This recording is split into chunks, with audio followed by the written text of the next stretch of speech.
Line 3, it's old and it's corroding and it's at the end of its life. It's already had a number of leaks and spills, and frankly, it's a catastrophe waiting to happen. There is a likelihood that there is a whole bunch of contamination under the present line. And once that corrodes, our children and grandchildren may one day watch it drain a lake or a wetland or flood a farm field. Israel delegated, and some will say neglected, the responsibility or deposited the responsibility to decipher, to define the Jewish element in the Jewish and democratic formula to the hands of individuals and institutions, that for them the source of authority is not us, the human beings, horizontally, but it is the vertical one and only. Hello, my name is Stanley Heller. Welcome to The Struggle. We start with news about a coalition that has formed to try to stop Ruger guns from being sent to Israel. You probably heard the word Ruger recently in connection to the massacre in Boulder, Colorado, where a Ruger was used to kill 10 people. The guns being sent to Israel, however, are a different kind, based on the Ruger 10/22 model. Israeli forces use them for crowd control. They shoot leaders of demonstrations, hoping to terrorize people. Often, other people are wounded or killed in these sniper operations. The No Ruger Guns to Israel campaign says internet searches have revealed 60 or so Palestinians killed or wounded by Rugers in recent years. The Sturm Ruger Company is based in Connecticut, with its biggest manufacturing plant in Fairfield, New Hampshire. This picture is from 2018, a protest walk to Fairfield, Connecticut company headquarters. The campaign will start off with a virtual rally on Zoom on Tuesday, March 30th at 8 p.m. Eastern. Speakers will talk about the lives of some of the victims cut short by the .22 caliber bullets, and about the apparent indifference of the Sturm Ruger Company to the harm they are causing. After short remarks, participants will send emails and tweet and retweet to social media to try to appeal to the Ruger Company and, more realistically, to reach the media and to influence politicians to take actions against these weapon sales. To observe or to take part in the virtual rally, go to the website of the coalition, NoRugersToIsrael.org. The Israeli election seems to have produced another stalemate, but one group has made a big advance: the ultra-right. The Religious Zionism Party has received as many as 6 seats, pretty much the same as the two centrist Zionist parties, Labor and Meretz. The Religious Zionism Party is made up of people who hate gay rights and love the late Meir Kahane. I talked about Kahane last week, but to explain to you the utter depths of his extremism, let me read a few sentences that James Zogby wrote this week in The Nation. Zogby talked about laws that Kahane introduced to the Israeli Knesset in 1984. Under one law, non-Jews will be obliged to assume duties, taxes, and slavery. If he does not agree to slavery and taxes, he will be forcibly deported. Another proposed law declared, a non-Jew will not live within the jurisdiction of the city of Jerusalem. Zogby writes, echoing American segregation of the Jim Crow era and slavery, they also called for strict separation between Jews and enslaved Palestinians, with draconian penalties including 50 years imprisonment for Gentiles who have sexual relation with Jews. At the time, some Israelis compared these laws to the anti-Semitic Nuremberg laws of Nazi Germany. The laws did not pass, but you get the point. As I said last week, the religious Zionism party was nursed by Israeli Prime Minister Netanyahu and will be part of his ruling coalition if he can cobble one together. There is literally no party further to the right, nothing more extreme or willing to call for more violence in all of Israel. It would be as if a candidate had run for president in 1932 or 1940 in open alliance with the KKK. I hear an objection. Kahana is long gone. But that is true. But listen to what the Israeli site 972 Mag said about his disciple, which heads the Jewish Power Party, part of the religious Zionism project. Itamar Ben-Gvir, a member of the far-right Jewish Power Party, had political views that were so extreme that even the Israeli army disqualified him from joining their forces. Living in a settlement in occupied Hebron, Ben-Gvir is notorious for inciting against and harassing the city's Palestinian residents.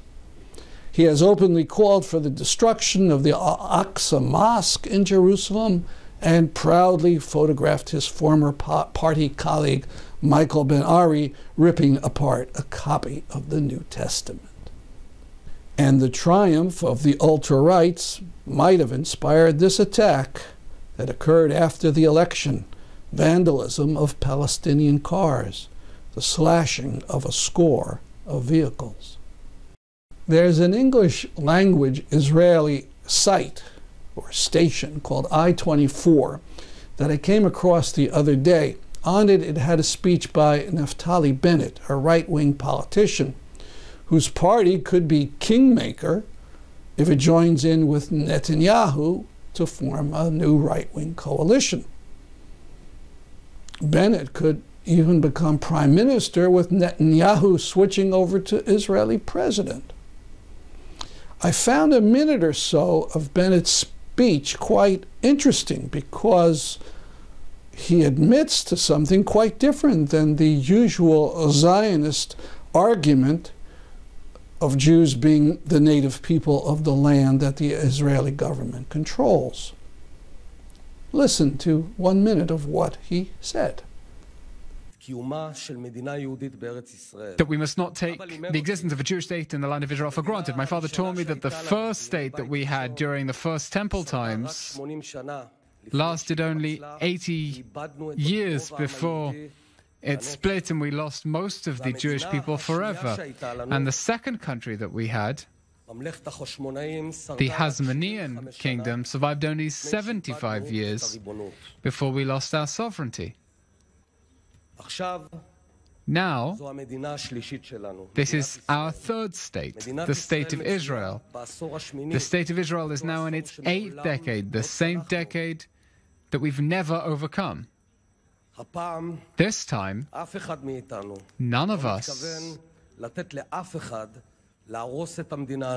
plans to let anyone ruin our country. We'll be here forever and ever. So before modern Israel was created, there were two Hebrew kingdoms, one that lasted 80 years, the other for 75. This over a period stretching more than 2,000 years. And that makes modern Jews the native people of the area. What about the other kingdoms that were in that area? the Assyrians, the Babylonians, the Persians, the Greeks, the Romans, the Arabs, the Fatimids, Seljuk Turks, Crusaders, Egyptians, Mamelukes, and the 200-year Ottoman Empire. More about Israel and Palestinians later in the program.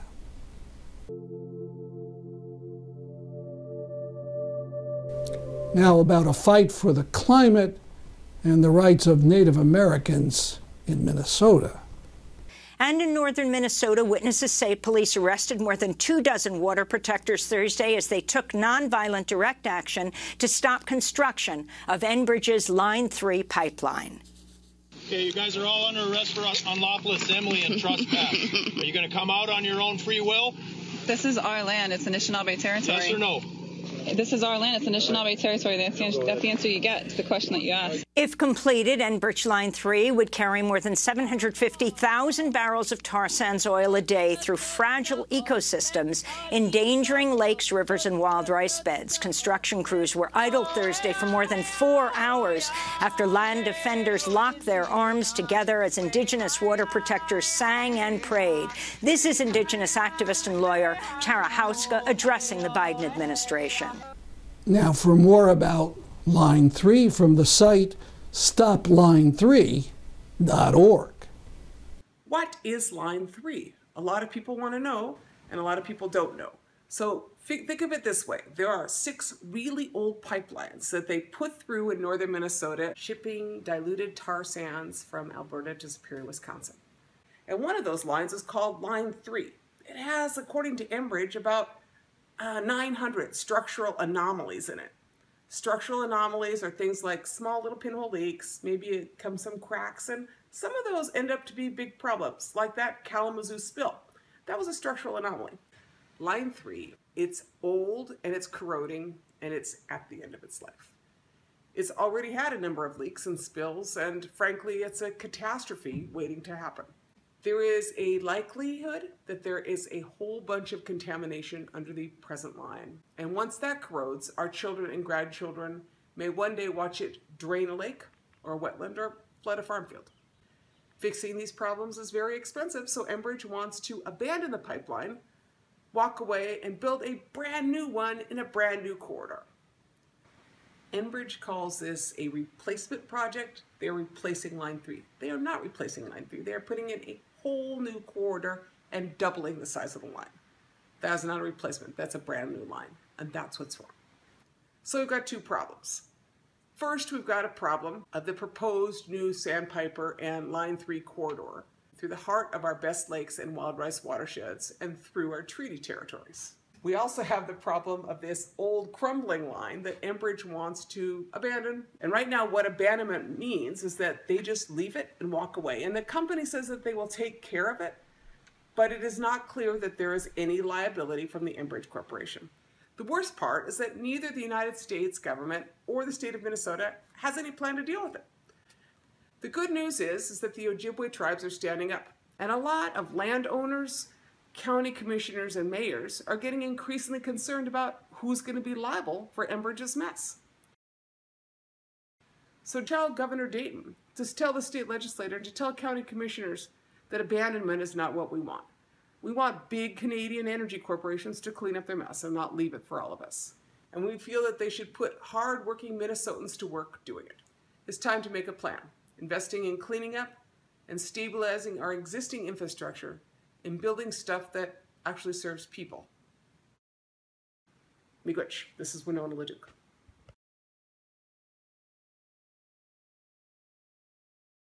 There will be a rally Monday, April 5th in New Haven, starting on the New Haven Green, opposite Yale's Phelps Gate at 4 p.m. It will include a walk to some of the banks financing the tar sands pipeline.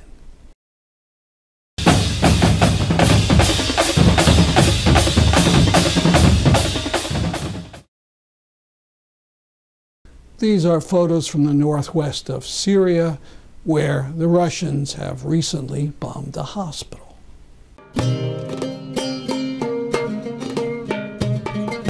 This week, Gandhi Peace Award winner Dr. Zahar Salul had an op-ed in the Chicago Tribune.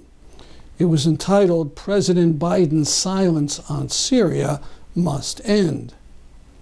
If Biden does speak out, I have two suggestions for things he might say. One, that U.S. trucks will drive from their base in Syria and supply the hungry people of Al-Rukban. And number two, that the U.S. will send billions to Raqqa, to the city where Trump's carpet bombing devastated the city.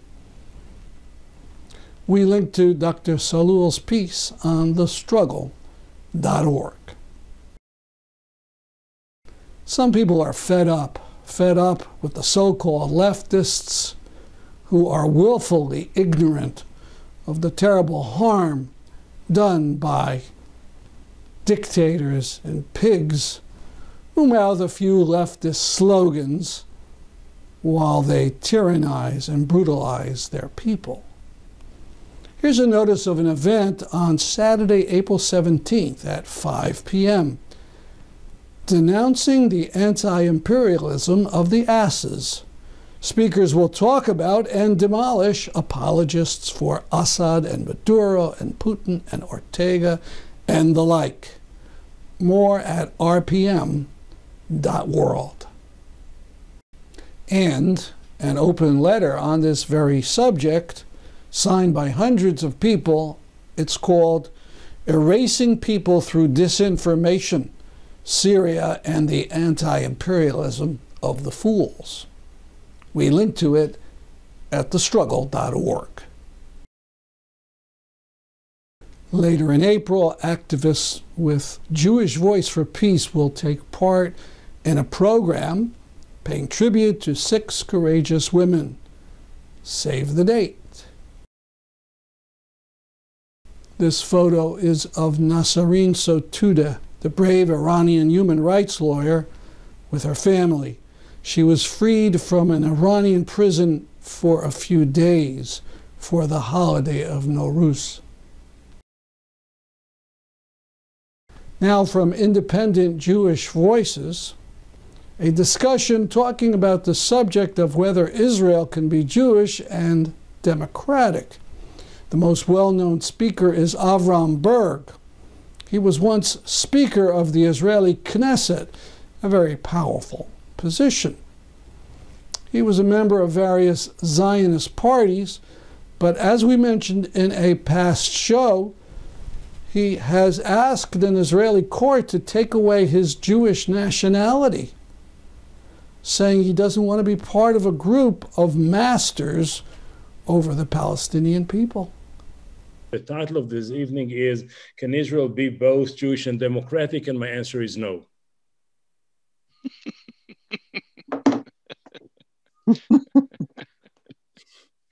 Okay, you want some explanations, elaborations, details, or whatever? Okay, let's go into it, okay? When you say democratic, let's assume we all live together and in a kind of a community, virtual or real one, and we try to find out how do we function. We come to the conclusion eventually that I have a will and you have a will and she has a will and all of you over there have a will, and we together create a collective, virtual collective will, and our will is the source of authority of ourselves. We, the humans here and now, historically, politically, we are the source of authority of ourselves. We decide for ourselves whom are we, what are our priorities, what is yes and what is no. This is, I will call a democratic horizontal source of authority in which we are all equal and we have to negotiate in order to get to consent and agreement about everything we do. And if we don't agree, we have a system how to agree when we disagree. Israel delegated, and some will say neglected, the responsibility or deposited the responsibility to decipher, to define the Jewish element in the Jewish and democratic formula to the hands of individuals and institutions, that for them, the source of authority is not us, the human beings, horizontally, but it is the vertical one and only. No society, no state, no family, no company, no organization can function with two such colliding, contradicting sources of authority, a vertical and horizontal, theocratic and democratic Knesset and Beta Knesset, halacha or the legislation. Doesn't work this way. And if this is not enough, this, what I will call Jewish democracy or ethnical democracy in Israel, and yes, we are very happy and we are very proud and we celebrate it proudly that Israel is the only democracy in the Middle East. It's a beautiful campaign. And since I'm a very modest person, I will say it's a bit too much. Israel is the only half democracy in the Middle East. And this half democracy in the Middle East has the following problem. Israel, the legitimate Israel, the one within the green line, the one recognized by the international law and the international institutions, has 80% Jews and 20% non-Jews. Among the 80% Jews, I would say 80%, if not more, believe that we, the Jews, are the chosen people. And the further you go to the conservative pole, to the more religious one, to the more observant one, and Israel is becoming more and more conservative, more and more observant, more and more traditional, the more you realize that this chosenness is something to do with genetic, with the Jewish cop, with the Yiddish cop, with the brain, with the superiority. So you have the white superiority in America, and you have Hungary for the Hungarians in Hungary, and you have Hope for Germany, Alternative for Germany in Germany, and you have a Jewish state in Israel. And many people believe that this chosenness is something of superiority. And the overwhelming majority of the people of the right-wing governments in Israel are fully persuaded of it. And then comes the question, can the notion or the paradigm of chosenness can live together with the paradigm of democracy? Chosenness means one is superior to the other. Democracy says everybody is equal. Can equality and superiority go to sleep together? The answer is no. When I say this, I will say all during the years, since 48, we had a kind of a very, very gentle equilibrium. You know it from your places as liberal democracy. What is liberal democracy? Democracy is, generally speaking, the expression of the will of the majority, and the liberal is the system which protects the right of the one. So between the one and the many, we had a kind of an equilibrium, and you can live together. Yes, in the West, in many places, we are witnessing an era or a period of a very ugly divorce between liberal and democracy, and we see the rise of illiberal elements and illiberal philosophies in Washington, D.C. up until recently, in Hungary, in Turkey, in Eastern Europe, in Central Europe, and in Israel. In Israel, this equilibrium was similar, but not exactly. When you read the Declaration of Independence, the Megillat HaAtzmaut of the State of Israel, on one hand, you have, yes, the Jewish state, which is a kind of a top-down definition of the collective, top-down definition of the nation. And at the same time, you have a bottom-up responsibility of equality with no discrimination based on gender, faith, belonging, identity, whatever it is. So in between the bottom-up rights of the one and the top-down definition of the collective, we had this equilibrium. With the years, and it's a very interesting, fascinating process, the Jewish project took over the Israeli one. And Israel is more and more Jewish, whatever Jewish is. And between me and you, not tonight, I would confess that I do not know even one definition which defines all the Jews who define themselves as Jews. I don't know even one. Nonetheless, Israel is more and more Jewish and less Israeli, belongs more and more to the 80% and less to the entire population. In a situation like this, it was a de facto not very pleasant, but de jure, I still had the Declaration of Independence with this top-down, bottom-up equilibrium of balance.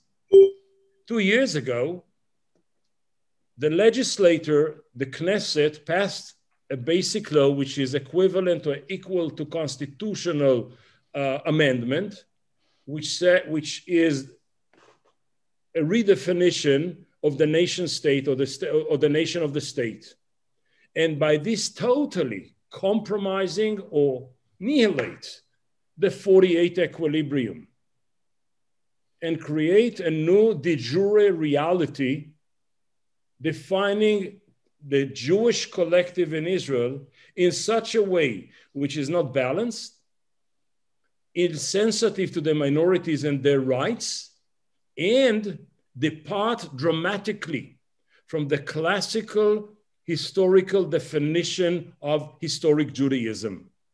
When you have all of this, in mind, the compromise of the 48 equilibrium, the change of the de facto reality into de jure new definition of a new Jewish collective, which departs from the historical definition of the Jew and the Jewish collective, you might understand the state of mind and the political state of affairs, which led me to appeal to the court in Israel and say, listen, I do not argue the right of the majority to define themselves any way they want.